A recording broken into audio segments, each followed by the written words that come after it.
नमस्कार, सुजस की इस श्रृंखला में सीधे मुद्दे पर आते हैं। आज हम डाइसेक्ट करने वाले हैं राजस्थान नगर पालिका अधिनियम 2009 की एक बहुत ही फाउंडेशनल धारा यानी धारा 128 को। चलिए शुरू करते हैं। तो सबसे पहले ये समझना जरूरी है कि आखिर ये धारा 1228 आती कहाँ पर है। देखिए, ये एक्ट के चैप्टर 7 का हिस्सा है और चैप्टर 7 का नाम क्या है? करों की वसूली। तो आप समझ जाइए कि यहीं से, इसी धारा से टैक्स रिकवरी की पूरी कहानी शुरू होती है। अच्छा, तो धारा 128 कहती क्या है? इसका टाइटल ही सब कुछ बता देता है। कर के लिए बिल का प्रस्तुत किया जाना। मतलब कानून साफ कहता है कि नगर पालिका सीधे सीधे कोई जबरदस्ती वाली कार्रवाई नहीं कर सकती। नहीं, सबसे पहले उसे उस व्यक्ति को एक बिल देना होगा जिससे पैसा लेना है। ये पहला और सबसे जरूरी मतलब मैंडेटरी स्टेप है। आप जरा इस प्रोसेस को ध्यान से देखिए। ये एक चेन ऑफ कमांड की तरह है, एक सीक्वेंस है जिसे तोड़ा नहीं जा सकता। स्टेप 1 धारा 128 यानी बिल देना। अगर इस पर भी बात नहीं बनी तब आता है स्टेप 2 धारा 130 यानी डिमांड नोटिस, और उसके बाद ही कोई और सख्त एक्शन लिया जा सकता है। तो एक बात गांठ बांध लीजिए, पहला कदम यानी बिल कभी भी स्किप नहीं किया जा सकता। ठीक है, ये तो समझ आ गया कि बिल भेजना है, पर सवाल ये है कि कब भेजना है और कौन भेजेगा। चलिए इसका जवाब ढूंढते हैं। कानून इस बारे में बिल्कुल क्रिस्टल क्लियर है। बिल भेजने का ट्रिगर पॉइंट क्या है? जैसे ही कोई टैक्स या कोई और पैसा दे मतलब ड्यू हो जाता है, बस उसी वक्त बिल भेजना है। और ये जिम्मेदारी किसकी है?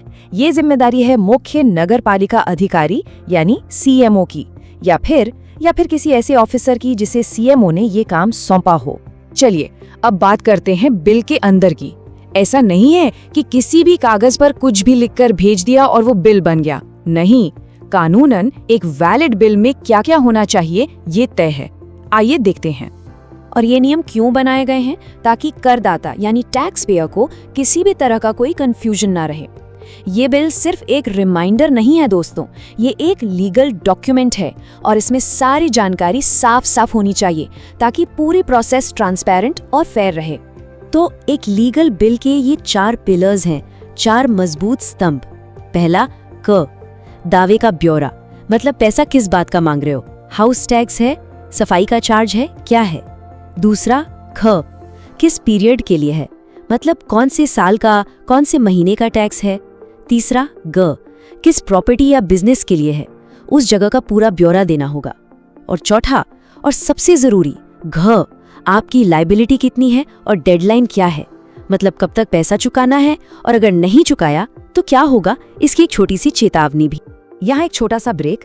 अगर आपको हमारा ये डिटेल में समझाने का तरीका पसंद आ रहा है और ये जानकारी काम की लग रही है तो इस विश्लेषण को एक लाइक जरूर दें और स्मार्टेस्ट सिंपल चैनल को सब्सक्राइब कर लें। आपकी इसी सपोर्ट से हमें और भी डीप डाइव करने की मोटिवेशन मिलती है। अब एक बहुत इंपॉर्टेंट पॉइंट पर आते हैं। बिल और डिमांड नोटिस में क्या फर्क है? देखिए, धारा 128 का जो बिल है वो एक तरह से पोलाइट रिमाइंडर है, एक सूचना है कि सर आपका ये पैसा बाकी है। लेकिन धारा 130 का जो मांग नोटिस है वो पोलाइट नहीं है, वो एक फॉर्मल और स्ट्रिक्ट वार्निंग है। वो ये कहता है कि अगर अब पैसा नहीं दिया तो कानूनी कार्रवाई के लिए तैयार रहो। ठीक है, तो अब तक हमने जो भी समझा, चलिए उसे फटाफट से समराइज कर लेते हैं ताकि सारे की पॉइंट्स दिमाग में बैठ जाएं। तो इस टेबल को देखिए, ये क्विक रिवीजन के लिए परफेक्ट है। पहली बात, प्रोसेस में इसका स्टेज क्या है? ये रिकवरी का पहला एब्सोल्यूट फर्स्ट स्टेप है। दूसरी बात, कंडीशन क्या है? जैसे ही अमाउंट ड्यू हुआ बिल जारी हो जाएगा। तीसरी बात, इसमें मैंडेटरी कंटेंट्स क्या है? पीरियड और प्रॉपर्टी की डिटेल्स होनी ही चाहिए। चौथी बात, इसे इशू कौन करता है? सीएमओ या उनका ऑथराइज्ड ऑफिसर। और आखिरी बात, इसका प्राइमरी गोल क्या है? टैक्स पेयर को फॉर्मली इन्फॉर्म करना। ये table exam point of view से सुपर इंपॉर्टेंट है। तो थियोरी तो हो गई, अब बारी है प्रैक्टिकल एप्लीकेशन की। देखते हैं कि हमने जो पढ़ा वो कितना समझा। चलिए अपने ज्ञान को परखते हैं एक एमसीक्यू के साथ। ये रहा सवाल आपके स्क्रीन पर। सवाल को ध्यान से पढ़िएगा। प्रश्न है, राजस्थान नगरपालिका अधिनियम 2009 के अध्याय 7 के तहत करों की वसूली के संदर्भ में धारा 128 के बारे में इनमें से कौन से कथन सही हैं? पहला स्टेटमेंट, कर वसूली सीधे वारंट से शुरू हो सकती है, बिल देना तो बस एक ऑप्शनल फॉर्मेलिटी है। दूसरा स्टेटमेंट, जब कोई टैक्स ड्यू हो जाता है तो सीएमओ का ये कानूनी कर्तव्य है कि वो बिल पेश करे। तीसरा स्टेटमेंट, बिल में उस पीरियड और प्रॉपर्टी का ब्यौरा देना अनिवार्य है जिसके लिए दावा किया गया है। और चौथा स्टेटमेंट, अगर बिल के बाद पेमेंट नहीं हुई तो तुरंत दिवालियापन की कार्यवाही शुरू कर दी जाती है। आपके ऑप्शंस हैं ए केवल 2 और 3, बी केवल 1 और 2, सी केवल 2, 3 और 4 या डी 1, 2, 3 और 4। अपना जवाब नीचे कमेंट सेक्शन में जरूर लिखिएगा।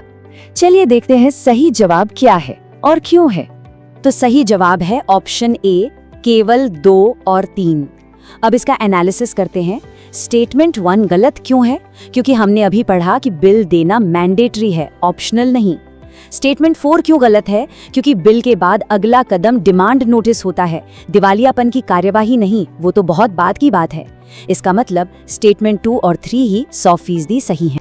हम स्मार्टेस्ट सिंपल पर ये वादा करते हैं कि आपके लिए रोजाना सुजस सार पर आधारित ऐसे ही डिटेल्ड करंट अफेयर्स लाते रहेंगे। तो हमारा अगला डेली राजस्थान करंट अफेयर्स का विश्लेषण देखना बिल्कुल मत भूलिएगा। हमारे साथ जुड़े रहिए और अपनी तैयारी को एक न्यू लेवल पर ले जाइए। धन्यवाद।